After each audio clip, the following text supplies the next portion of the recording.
ladies and gentlemen, an evening with Silk Sonic. Silk Sonic is the duo between Bruno Mars and Anderson .Paak that has kind of taken the music world by storm by directly listening to the advice of Dan from the internet of the Audioface podcast and understanding that funk is back. It is 9 songs, 31 minutes long.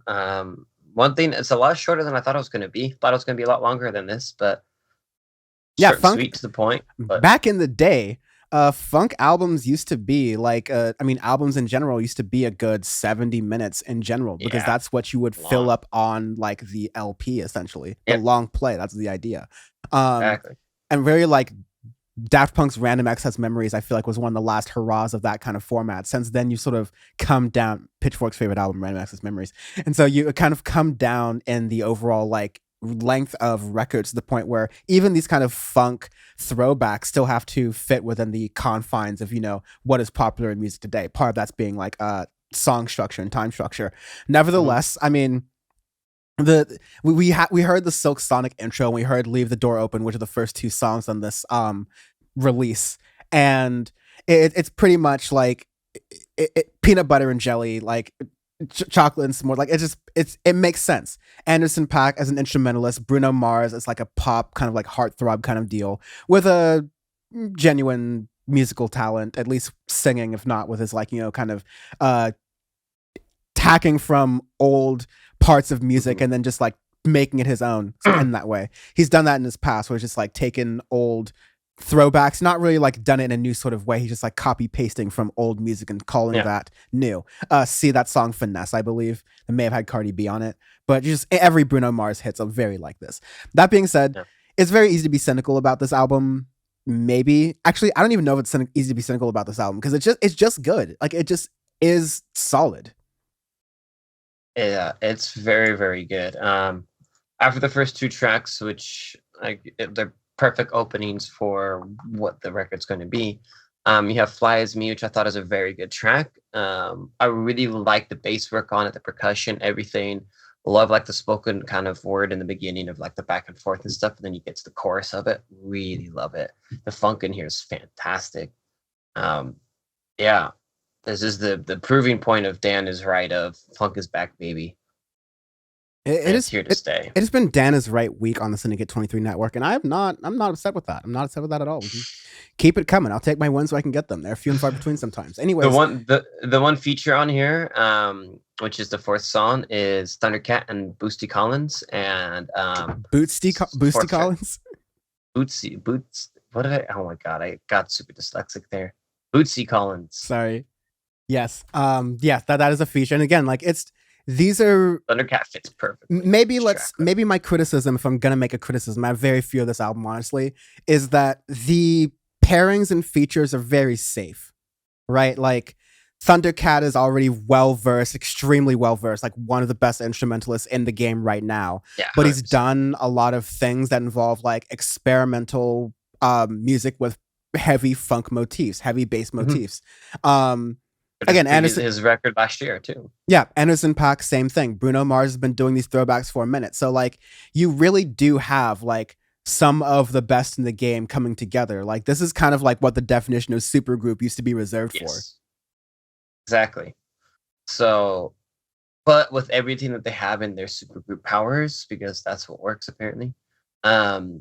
Everything is out there. It's fantastic. The production of it, the tracks are crisp and clear. I really like the placement of everything as well, because the first three are kind of more upbeat, get you into the record. After Last Night, the fourth track slows it down a little bit, gets you really more into that. You're by a fireplace, you're sipping on Dan's favorite IPA, Hazel IPA or some shit. And you're just chilling when it's a stormy night, stormy evening. I will pause and say IPAs may be, unless you have like a particular thing with a particular person, one of the least sexy beverages. I will concede that point. Like definitely this is more of like a nice glass of wine. Not necessarily sitting by the fireplace with your old English kind of vibes, right? But yeah, After Last Night is definitely like one of those more sultry things, smoking out the window. The album, the release, the drop, it's short, but I think this is worth to be called an album because of the context of it being a supergroup. It's spaced out properly. Yeah, and it's spaced out properly, and it's thematically makes sense. Yes. Yeah, I thought it's fantastic. I really like it. I normally don't like Bruno Mars's vocals at all. I think I don't know. I've never liked his solo work and stuff much at all, but him with Anderson .Paak, I think is to me fits perfectly for his vocals for what he likes to do, because to me it feels like very genuine on this record, because his other pop work, solo work, to me doesn't feel very genuine. It feels too manufactured and stuff. I believe that's just my criticism of Bruno Mars. But with Silk Sonic, it's I really got to appreciate his vocals on there, and the lyrics, everything. Like you can feel something with each song. You know, there's obviously your motifs of love and loss and pain, and all that jazz, and other stuff too. But everything feels very genuine within the record. Yeah. I think. I mean, you get near the end, 777, just like a really classic sort of like. You even get some like funk guitar in there, which I think is sometimes a little bit understated in these tracks. The bass gets really heavy, but the guitar winds get really twangy, almost like that Nile Rodgers sort of thing. I Yeah. really enjoyed that as you get that through 777 and Skate New, you get to the end. And the album, I think it does a really good job and is a really strong choice to not overstay its welcome. It Yes. really does leave you wanting a little bit more. It's like, hey, could have spared like one more song, like Yeah. maybe two more Exactly. songs. Like you definitely could have done a bonus song. You could have put like a really, really top tier vocalist on here. But I mean, this execution is pretty phenomenal. I can't really say a single song on here is filler or No. No. weak or anything like that. Everything has a purpose and a place, and the way they spaced out the record too is perfect for how it is. Very, very well done. Yeah. I I'm really trying hard, but like they didn't give us too much to complain about. They really just distilled it down Oh, to its best, which I mean, truthfully, it's what we look for on Audioface all the time. Always happens. There's like a little November surprise in Audioface. Not necessarily this is going to be a surprise. We always had like kind of high hopes and expectations with yeah. Silk Sonic, but this is looking like it's going to make it on the Audioface Awards Oh, somewhere. And yeah. I will say one other thing. We don't get to say this about albums a lot, but this is one of those new releases that is going to transcend a lot of generational things because I can see that. yeah, definitely Anderson .Paak, Bruno Mars, popular with millennials, a couple little bit Gen Z, let's say, but we'll see about that as it time goes on. But it because of we made a few random, no pun intended, references to Daft Punk's Ram, and that was a similar album that pulled from a previous era and really tried to make a concept album, a concept piece around that era.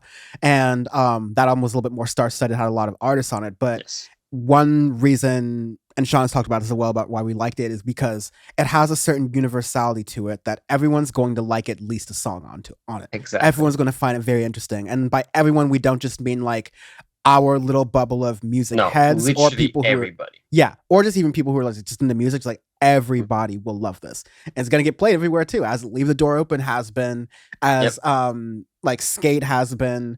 Mhm. It's been pretty hard keeping to the singles rule, but once again, I'm glad we did because there wasn't a lot on this album to go off of, and I would have felt a little bit different about this album had I Jaded, heard I more of guess, it. a little bit if I had, I've had to listen to more too, especially because of how short the album is. I'm glad we have that rule sometimes. So Certainly. That's all I've got. I think we went in on this arbitrary scale this week. We do arbitrary scales every week on Audioface because this is an irreverent podcast and you can listen to the past 5 or 10 episodes and explain arbitrary scales and you'll kind of get the gist. Anyways, this week is Tulsi Gabbard flip-flops. Basically any opinion she has when she hasn't had it before, this will be one of those. You get to rank that. On the scale of Tulsi Gabbard flip-flops, what would you give Silk Sonic? this is her Medicare for All. Like, I don't even know if it's a 360. I think it's a 720. Her going back on it and then going back to it and then going back on it again and then tripling down and going back on it. You know, it's beautiful. It's absolutely beautiful. Poetry in motion, man. Yeah, you ever play the popular board game Sorry? And you're just you're unable to get like one of your pieces like truly out of the board, just like keep losing. That's You sort can't of get like into the you can't get into the safe zone, you know. yeah, not in the safe zone. It's like you can't get one of your pieces out to start. It keeps getting kicked out by one of the other players, right? Like just keep going back. That's sort of what it's like to track Tulsi Gabbard's political opinions sometimes. It's really frustrating.